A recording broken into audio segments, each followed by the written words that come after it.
وقتی دیدمش خجالت کشیدم. نمیتونستم توی چشاش نگاه کنم. خجالت واسه کاری که در حقش انجام دادم. من واقعا نمیدونم تا کی میتونیم این ازدواج رو پنهان کنیم.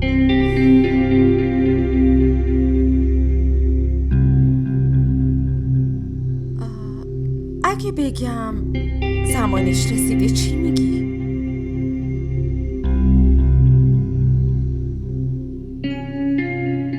نه اصلا این ناراحتی رو تحمل نمیکنه. از غصه میمیره. نمیتونه تحمل کنه. ناراحت که باید بشه.